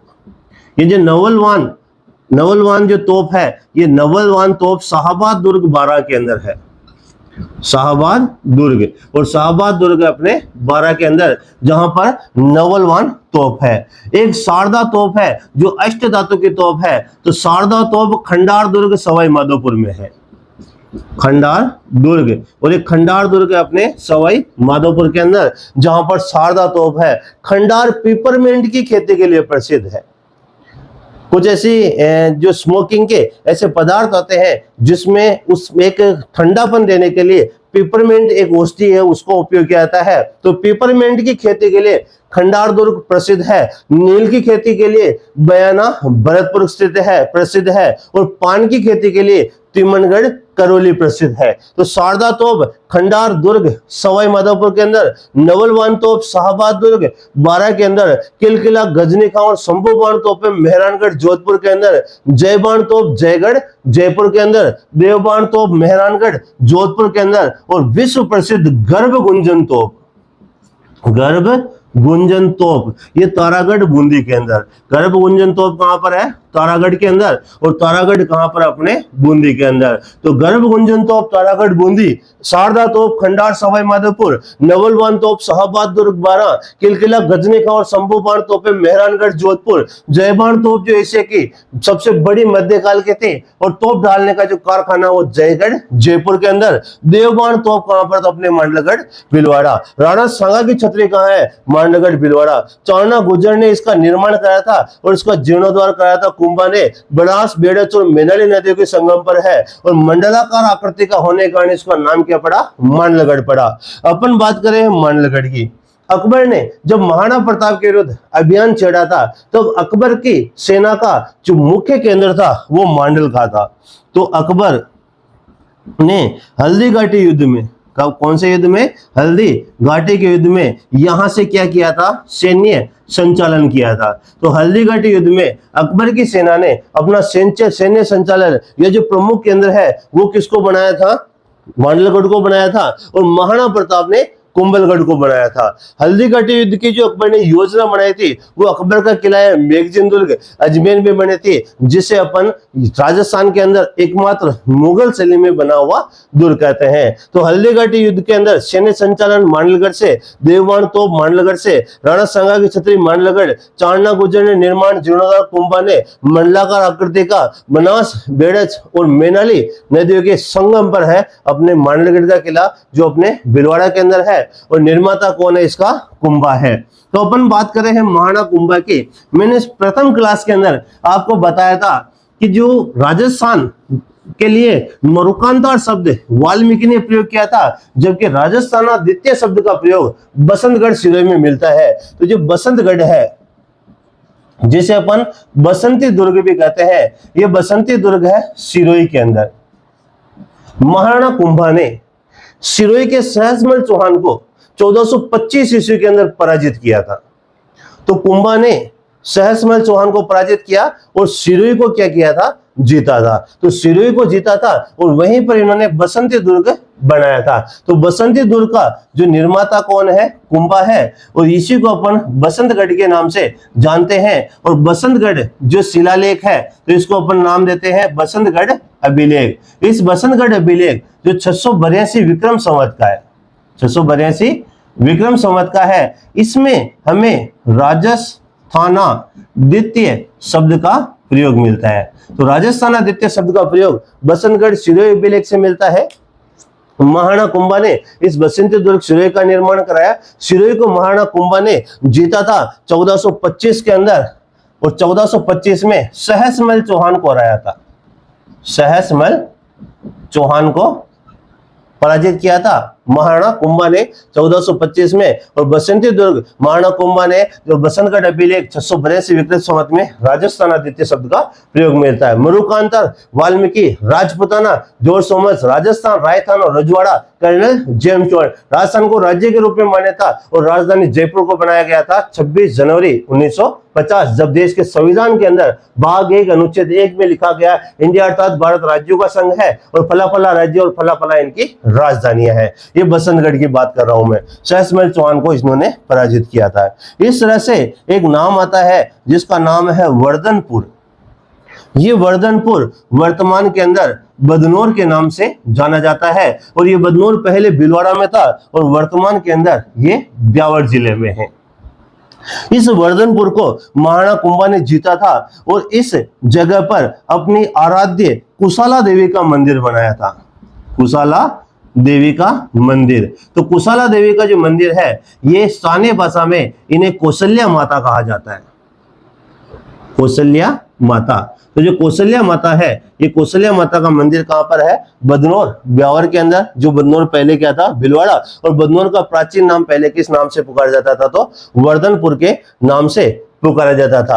तो महाराणा जो कुंभा है, इस महाराणा कुंभा ने बसंती दुर्ग सिरोही का निर्माण कराया। सिरोही को 1425 में सहसमल चौहान को हराकर यहाँ के चौहान देवड़ा चौहान कहलाते हैं। और कुंभा ने बसंतगढ़ सिरोही का अभिलेख 682 विक्रम संवत में बनाया, जिसमें राजस्थाना द्वितीय शब्द का प्रयोग मिलता है। वर्धनपुर जो वर्तमान में बदनौर कहलाता है, ब्यावर जिले में आता है। यहाँ पर कुशाला देवी का जो मंदिर है वो किसने बनाया? महाराणा कुंभा ने, जो वर्तमान में किस नाम से पुकारी जाती है? कौशल्या माता के नाम से इन्हें जाना जाता है। तो जो कुंभा है, इस कुंभा की विशेषताओं की अपन बात कर रहे थे। महाराणा कुंभा का जो मुख्य शिल्पी है उसके नाम की अपन ने बात की थी, और उसका नाम है मंडन। ये जो मंडन है ये कुंभलगढ़ का क्या है? शिल्पी। मंडन कुंभलगढ़ का शिल्पी है। मंडन ने एक ग्रंथ लिखा है जिसका नाम है प्रासाद मंडन। प्रासाद मंडन। ये प्रासाद मंडन कुंभा का ग्रंथ है। इसमें जो बड़े महल है, बड़े जो दुर्ग है, बड़े मंदिर है, उनके निर्माण की इसने क्या बताई है? शैलियां बताई है। इसी में इसने दुर्ग निर्माण की 10 श्रेणियां बताई है। तो जो दुर्ग निर्माण की 10 श्रेणियां मंडन ने अपने ग्रंथ प्रासाद मंडन में बताई है। अगर यही बात करूं तो दुर्ग निर्माण की 10 श्रेणियां मंडन ने बताई है और 9 बताई गई है शुक्र नीति में। तो जो शुक्र नीति है, इस शुक्र नीति के अंदर दुर्ग निर्माण की 9 श्रेणियां बताई गई है। जबकि जो चाणक्य है, उस चाणक्य ने अपनी रचना अर्थशास्त्र में, इस अर्थशास्त्र में चाणक्य ने दुर्ग निर्माण की 4 श्रेणियां बताई है। मंडन ने अपनी रचना प्रासाद मंडन में देवालयों, बड़े मंदिरों, प्रासादों, महलों के बारे में वर्णन किया है, और इसमें इसने दुर्ग निर्माण की 10 श्रेणियां बताई है। शुक्र नीति में 9 श्रेणियां और चाणक्य ने अर्थशास्त्र के अंदर 4 श्रेणियां। फिर मंडन ने एक ग्रंथ लिखा है जिसका नाम है रूप मंडन। इसमें मूर्तियों के बारे में वर्णन किया गया है। एक इसने ग्रंथ लिखा है जिसे कहते हैं रूपावतार मंडन। रूपावतार मंडन। इस रूपावतार मंडन को देवता मूर्ति प्रकरण भी कहते हैं। देवता मूर्ति प्रकरण। तो देवता मूर्ति प्रकरण में इन मूर्तियों का, रूप मंडन में मूर्तियां बनाने का, और रूपावतार मंडन या देवता मूर्ति प्रकरण में उन मूर्तियों की प्राण प्रतिष्ठा के बारे में क्या किया गया है? वर्णन किया गया है। एक इनकी किताब का नाम है जिसको राजवल्लभ मंडन कहते हैं। राजवल्लभ मंडन। इनके एक किताब का नाम है कोदंड मंडन। एक किताब का नाम है शकुन मंडन। शकुन मंडन। थोड़ा सा विशेष ध्यान रखना है कि प्रासाद मंडन, रूप मंडन, रूपावतार मंडन, देवता मूर्ति प्रकरण, राजवल्लभ मंडन, राजवल्लभ मंडन, कोदंड मंडन, शकुन मंडन और वैद्य मंडन। वैद्य मंडन। रोग और उसके उपचार के लिए वैद्य मंडन, शकुन और अपशकुन की जानकारी के लिए शकुन मंडल, धनुर्विद्या की जानकारी के लिए कोदंड मंडल, राजवल्लभ मंडल राजसी विभव के लिए, प्रासाद मंडल देवालयों महलों दुर्गों के बारे में, रूप मंडल मूर्तियों के, रूपावतार मंडल या देवता मूर्ति प्रकरण उनकी प्राण प्रतिष्ठा के बारे में मंडल ने बताया था। इस मंडल का जो पुत्र था उसका नाम गोविंद था और मंडन का जो भाई था इसका नाम था नाथा। तो नाथा मंडन का जो भाई है इसका नाम है और गोविंद इसके पुत्र का नाम है मंडन, जो बहुत ही प्रसिद्ध एक विद्वान महाराणा कुंभा के समय हुआ था। महाराणा कुंभा के समय एक विद्वान कान्हा व्यास थे और जो कान्हा व्यास थे इन्होंने मैंने बताया कि एक लिंग महाकाव्य की रचना कान्हा व्यास ने की थी और इसी के नाम से महाराणा कुंभा ने भी एकलिंग महाकाव्य या एकलिंग महात्म्य नाम की भी क्या की रचना की। महाराणा कुंभा के समय जो विद्वान व्यक्ति है उनमें मंडन है, नाता है, गोविंद है, कान्हा व्यास है। एक महाराणा कुंभा के समय रमाबाई थी। रमाबाई ये कुंभा की पुत्री थी, संगीत शास्त्र की ज्ञाता थी और रमाबाई का विवाह है जो हुआ था वो मंडली के साथ में हुआ था और कुंभा ने इनके विवाह के समय अपने चित्तौड़ दुर्ग के अंदर एक छतरी चौरी बनाई थी जो वर्तमान के अंदर एक जैन मंदिर है। तो जो छतरी बनाई चौरी बनाई श्रृंगार चौरी चित्तौड़ के अंदर इन रमाबाई की शादी के समय भी बनाई थी। तो बहुत ही विद्वान महिला थी। एक आदमी का नाम है जिसका नाम है सोम सुंदर सूरी। ये सोम सुंदर सूरी महाराणा कुंभा के दरबारी में विद्वानों थे और इन्होंने ही रणकपुर जैन मंदिर की प्राण प्रतिष्ठा की थी। इसी तरह से कुंभा के एक विद्वान दरबारी थे दर्णक शाह पोरवाल।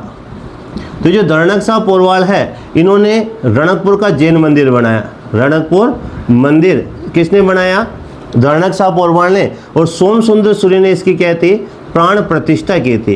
तो प्राण प्रतिष्ठा सोम सुंदर सूरी ने की और दर्णक शाह पोरवाल ने इस मंदिर को बनाया। रमाबाई इनकी पुत्री थी और बहुत ही विद्वान थी। कान्हा व्यास एकलिंग महात्म्य के रचनाकार और इनके गुरु भी इन्हें माना जाता है। गोविंद और नाथा ने एक ग्रंथ लिखा है जिसका नाम है वास्तु मंजरी।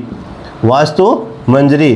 तो वास्तु मंजरी किसने लिखा? नाथा ने, जो मंडन का क्या था? छोटा भाई था। इनके दरबार के अंदर एक अभी कवि के नाम से जाने जाते थे और उनका नाम है अत्रि भट्ट।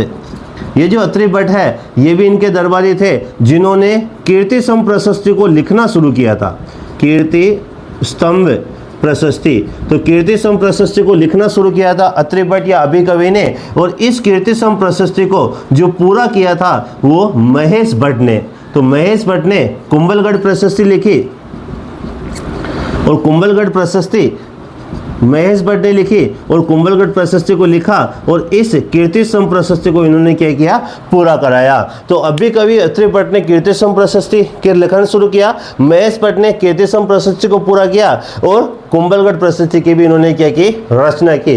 इस तरह से विद्वानों मैंने आपको महाराणा कुंभा के बारे में उनसे जुड़े हुए सभी तथ्यों के बारे में मैंने आपको अवगत कराया है। अब इस कुंभा के लिए मैंने पहले ही बताया है कि महाराणा कुंभा का जो पुत्र था उदयकरण, जिसे उदा के नाम से जाना जाता था, वो उदा महाराणा कुंभा की क्या कर देता है? हत्या कर देता है और मेवाड़ का पितरंता कहलाता है। तो अपन बात कर रहे हैं महाराणा कुंभा की जो हत्या करता है वो उदा करता है, जो उदयकरण के नाम से भी जाना जाता है। और इस पितरंता उदा के द्वारा महाराणा कुंभा को कहते हैं कि मामादेव मंदिर के पास में स्थित मामादेव कुंड, वहां पर कुंभा की हत्या कर दी छुरा गोप कर।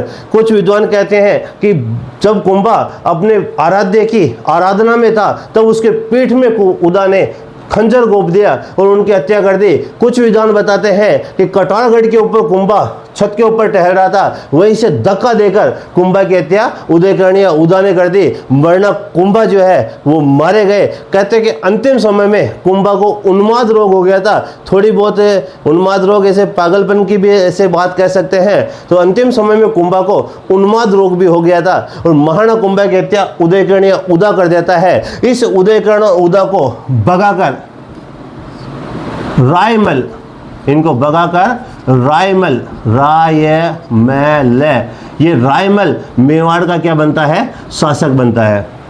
विद्वानों, ये जो YouTube चैनल है, ये YouTube चैनल सच में आपको सफलता की वो उड़ान उड़ाएगा जिस उड़ान का आपने सपना देखा था। हमारे साथ जुड़े रहिए, हमारे सभी वीडियो को देखिए, हमारे वीडियो को शेयर कीजिए, लाइक कीजिए और अपने दोस्तों तक वहाँ दूर दराज के इलाकों में हमारे इस वीडियो को पहुंचाइए। जो बच्चे सच में तैयारी करना चाहते हैं, जो बिल्कुल कमज़ोर बच्चे हैं, जिनको कुछ समझ में नहीं आता, उन बच्चों को भी हम हमारी इस शैली, इस लिंकिंग मेथड जो मैंने ईजाद किया है, इस मेथड से मैं उन बच्चों को भी एकदम परफेक्ट नॉलेज दिला दूंगा। मैं उन बच्चों को भी एकदम सफलता की सीढ़ियों पे पहुंचा दूंगा जो बच्चे बार बार परीक्षाओं के अंदर, बार बार एग्जामों को देने के बाद भी बहुत सारे सालों से फेल हो रहे हैं। उन बच्चों को, और जो बच्चे हैं जो बहुत कम समय निकाल पाते हैं, काम करते हैं, मजदूरी करते हैं, ठेला दबोते हैं, और वो भी जो नौकरी लगना चाहते हैं, पार्ट टाइम जॉब करते हैं, थोड़ा सा समय निकाल पाते हैं, उन बच्चों तक भी मेरा वीडियो पहुंचाए। उन बच्चों की भी सफलता की मैं गारंटी लेता हूं। सफलता की इस उड़ान चैनल में आपका जो आपने इसका जो व्यू किया, इसको आपने देखा, उसके लिए मैं बहुत दिल से आभारी हूं। आज के लिए बहुत बहुत धन्यवाद। रायमल और राणा सांगा के साथ मैं अगले वीडियो में आपके साथ में उपस्थित होता हूं। बहुत बहुत धन्यवाद।